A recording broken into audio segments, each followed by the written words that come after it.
Hello everyone. तो आज हम पढ़ने वाले हैं the understanding laws lecture number 1। तो शुरू करते हैं इस चैप्टर को। किस प्रकार से चैप्टर आपके चैप्टर नंबर 4 से सिविक्स की बुक से आधारित है, क्लास 8। तो आपको स्वागत करते हैं बीएम एजुकेशन क्लास 8 इस ऑनलाइन एजुकेशन प्लेटफॉर्म के अंदर। तो बेसिकली यहाँ पर दो लोग हैं, इनको आप पॉज करिए और थोड़ा सा पढ़ने की कोशिश करें। बताना चाहते हैं क्या, यह बताना चाहते हैं कि क्या इन दोनों लोग कहना चाहते हैं, इसे थोड़ी सी अच्छी तरह से पढ़िए और चैप्टर का भाव लीजिए, चैप्टर क्या कहना चाहता है। देखिए, पॉज करिए, पढ़िए और फिर ओपन करिए, फिर हम पढ़ते हैं। Oh I am much serious conscious curious. मैं बहुत ही क्यूरियस हूँ कि लॉज क्या होते हैं, इनको जानने के लिए, और लॉज कैसे चेंज होते हैं और क्यों चेंज किए जाते हैं लॉज को। और क्या लॉज सभी के लिए सेम होते हैं? क्या minister, rich peoples, president, prime minister, rich peoples, poor peasants, इन सभी के लिए क्या लॉज अलग अलग है, या सभी लोगों के लिए वही सेम लॉज सभी को फॉलो करना पड़ता है? Oh I will clear your doubt. तुम्हारा टीचर कह रहा है कि हम इस चीज़ को क्लियर कर लेंगे, इसी क्लास के अंदर करेंगे। आज ही क्लास के अंदर हम डिस्कशन रहेगा। तो बच्चों, आज ही क्लास के अंदर हम डिस्कशन कर लेंगे अंडरस्टैंडिंग लॉज के अंदर। क्या ये जो लॉज है, ये लॉज क्या होते हैं, क्या ये सभी को मानना पड़ता है, क्या लॉज पहले आएंगे या मनुष्य पहले आएंगे? इन सभी चीज़ों का भी हम इसी वीडियो के अंदर टेक ऑफ करने वाले हैं। सबसे पहले हम जानेंगे व्हाट आर लॉज। देखिए, लिखिए डेफिनेशन। लॉज क्या होते हैं? लॉज बेसिकली एक सिस्टम होता है रूल्स का। ये बेसिकली एक सिस्टम है। It the system of rules. ये क्या है सर? सिस्टम ऑफ रूल्स जिसे कि 3 लोगों को फॉलो करना पड़ेगा। पहला individuals, then society, then government. तो क्या लिखना है? Laws are the system of rules where the individual, society and government to follow it and to deal with it. वो इंडिविजुअल हो या फिर गवर्नमेंट हो या फिर सोसाइटी हो, सभी को उसको मानना पड़ेगा, उसको फॉलो करना पड़ेगा, उसके साथ डील भी करना पड़ेगा। ये बेसिकली रूल्स के सिस्टम्स है, कुछ सिस्टम है रूल्स के, यानी सेट ऑफ आप लिख सकते हो, या फिर लिख सकते हो set of rules and regulation. Set of rules and regulation भी आप लिख सकते हो, आपकी इच्छा, कुछ भी आप लिख सकते हो। क्या क्या चैप्टर पढ़े? क्या ये लॉ सभी के लिए, और ये do all laws apply for all, क्या ये लॉ सभी के लिए अप्लाई किए जाते हैं? कैसे न्यू लॉज आते हैं, कैसे आते हैं बताइए? क्या होता है अनपॉपुलर और controversial rules? Why should we as citizen to do under circumstances. हम इस सर्कमस्टेंसेस, इस लॉ के अनुसार क्यों चले, हमें क्यों चलना पड़ेगा एज सिटीजन्स? तो शुरू करते हैं।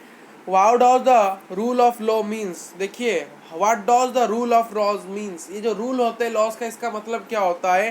कंट्रोल आज पर लॉज। हमें कंट्रोल करना पड़ेगा लॉज के अनुसार। हम लॉज के रजिस्ट्रेशन से ऊपर नहीं जा सकते। अगर मना किया जा रहा है चोरी नहीं करना है तो नहीं करना है। गवर्नरिंग आज पर लॉज, हमें गवर्न किया जा रहा है। जो गवर्नमेंट हमारे लॉज गवर्न कर रही है, हमारे लिए स्कीम्स बना रही है, वो सभी लॉज के ऊपर आधारित थे। गवर्नमेंट लॉ में लिखा गया चोरी नहीं करना है, तो लोगों के ऊपर कंट्रोल रखना पड़ेगा। लोग कंट्रोल करें खुद के ऊपर, हमें चोरी नहीं करना है। गवर्नमेंट भी लोगों को उत्साहित नहीं करेगी कि हमें लोगों चोरी करें।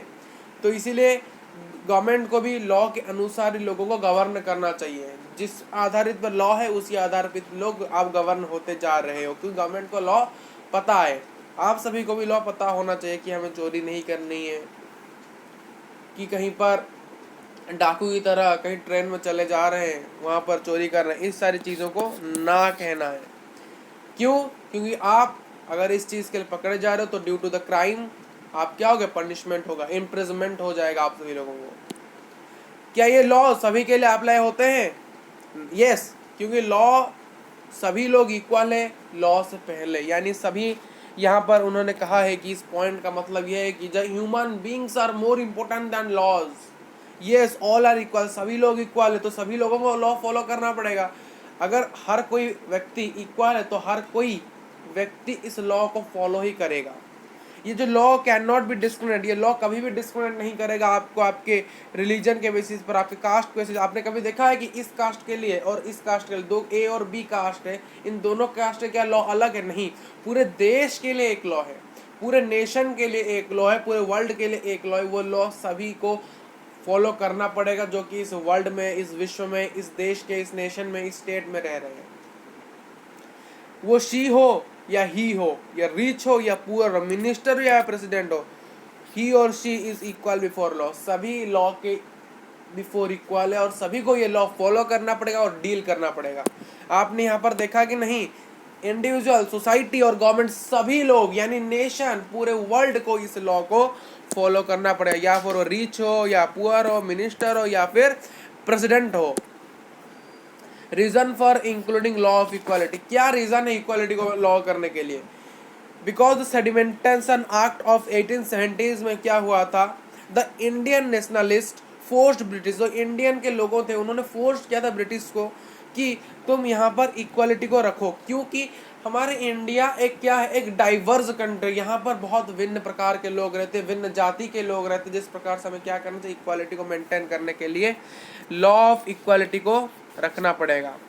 और जिसमें क्या होता है, आइडिया ऑफ द जस्टिस का, जस्टिस, इक्वालिटी, लिबर्टी, हमारे अंदर क्या होता है, equality, justice, fraternity, liberty, feel free to freedom, liberty होता है। इक्वालिटी, सभी इक्वल है। जस्टिस, हम सभी के पास पावर है कि हम कोर्ट जा सकते हैं, हमें जस्टिस मिल सकता है। फैटर्निटी, हम सभी को फ्रीडम ऑफ स्पीच, हम सभी को सभी के लिए फ्रीडम दिया गया है। और like today as per the year new laws are passes, ये आपका कॉन्स्टिट्यूशन है हमारा, या हमारा क्या है, संविधान। आज की दुनिया में देखा जाए कि आज भी कहीं ना कोई न्यू लॉज ऐड किए जाते हैं, न्यू पुराने लॉज को कहीं निकाल कर उसे मॉडिफाई भी किया जाता है। एक क्वेश्चन आता है, why do people come to think the purpose the new laws is necessary, new laws क्यों नेसेसरी, क्योंकि जैसे कि उस जमाने में उस चीज़ को नहीं किया जाता था, बट आज की दुनिया में वो चीज़ें डेवलप, जैसे उस जमाने आईटी पॉसिबल नहीं था, यानी इंफॉर्मेशन टेक्नोलॉजी, तो साइबर क्राइम भी उस समय पॉसिबल नहीं था इंडिया के अंदर। तो बट आज के दुनिया में क्या हो रहा है, साइबर इंफॉर्मेशन टेक्नोलॉजी आ गया है, तो साइबर क्राइम भी हो गया है। तो साइबर क्राइम होने के कारण जैसे कि हम अगर पढ़ोगे, 3 लिस्ट होता है, एक यूनियन लिस्ट होता है, यानी जिस लिस्ट को सेंट्रल गवर्नमेंट फॉलो करता है, एक स्टेट लिस्ट होता है जैसे कि स्टेट फॉलो करता है, एक क्या होता है, कंकरेंट लिस्ट होता है जिसको दोनों मिलकर होता है। उसके अलावा एक सब्जेक्ट होता है, रेसिडियरी सब्जेक्ट्स। रेसिडियरी सब्जेक्ट्स क्या होते हैं, एक ऐसे सब्जेक्ट होते हैं जो कि हमारा संविधान बनने से बाद आए। संविधान कब बना था, 1949 और 1950s के आसपास बना था। तो उस समय क्या हुआ था, information technology and information and communication technology नहीं आया था, तो इसलिए उसे रेसिडियरी सब्जेक्ट के अंदर रखा गया है, जिसको सेंट्रल गवर्नमेंट डील करता है। तो क्या हुआ, वो पहले नहीं आया था बट अब आ गया है, तो अब आने के कारण क्या, उसको रेसिडेंट सब्जेक्ट के अंदर रखा गया, कि वो संविधान के बाद बना था। उसी प्रकार उस जमाने में जब कॉन्स्टिट्यूशन बना था, वहां पर लॉज नहीं लिखा गया था कि अगर लोग साइबर क्राइम करेंगे तो उनको क्या मिलेगा, क्या पनिशमेंट मिलेगा, तो अब नहीं लिखा गया था। तो जब धीरे धीरे टाइम पास होने लगा, तो ये लॉ, जब ये साइबर क्राइम बढ़ने, हमको पब्लिक के सामने आ गए, साइबर क्राइम हो रहा है, हमारे मोबाइल के अंदर हैक किए जा रहे हैं, हैकर्स बन रहे हैं, तो यहाँ पर क्या गया, नए लॉज को ऐड किए गए, तो इसीलिए नेसेसरी है। एग्जाम्पल दे सकते हैं, ये बढ़िया सा एग्जाम्पल है। How do new laws come about, क्यों न्यू लॉज कम आते हैं, क्यों आते हैं? जैसे कि कुछ पीपल्स, जबकि problems are faced by peoples, कुछ नए प्रॉब्लम्स जब आ जाते हैं, लोग उसे फेस करते हैं, तब एक पर्टिकुलर लॉ को नीड होती है लोगों, जैसे कि through the media like TV channels and newspapers. When the problems are faced by people, जब कोई नया प्रॉब्लम्स या फिर कुछ मुश्किल आ जाती है लोगों के सामने, और उसको उसके लिए एक पर्टिकुलर, उसके लिए नीड है पर्टिकुलर लॉ, यानी कुछ प्रॉब्लम ऐसे आ रहे हैं जैसे कि लॉ कोई है ही नहीं, उसके लिए एक नीड्स है, हमें ज़रूरत है उसके लिए एक पर्टिकुलर लॉ, तो लोग वहाँ पर मीडिया के द्वारा एक नया लॉ बनाने के लिए डिमांड कर सकते हैं कि हमें एक नया लॉ चाहिए, क्योंकि ये जो प्रॉब्लम है हमारे सामने रेज होके आ रहा है। यहाँ पर सिटीजन ही नया रोल, लॉ बनाने के लिए सबसे ज़्यादा इम्पोर्टेंट रोल कौन प्ले करता है, न्यू रोल बनाने के लिए सिटीजन्स, क्योंकि अगर सिटीजन्स को प्रॉब्लम नहीं है, अगर सिटीजन्स को प्रॉब्लम ही नहीं है किसी भी चीज़ के, किसी भी क्षेत्र के अंदर, तो लॉज क्यों बनाया जाएगा? अगर उनको प्रॉब्लम हो रहा है, जैसे कि वहाँ पर कुछ चीज़ों को फेस कर रहे हैं, तो इसीलिए यहाँ पर एक नए लॉज बनाए जाएंगे। कैसे डिमांड करें, वो मीडिया के द्वारा डिमांड कर सकते हैं, न्यूज़पेपर के द्वारा, वो उनके ऊपर फोर्स करें गवर्नमेंट को, तो हमें इसकी चीज़ के ऊपर प्रॉब्लम हो रही है, आप इसके ऊपर क्या करिए, न्यू लॉज बनाइए। ठीक, गिव यू, यहाँ पर क्या लिखा, गिव अस योर राइट्स, हमें अपना राइट्स दीजिए इस लॉ को इम्प्लीमेंट करके। ठीक, आगे बढ़ेंगे।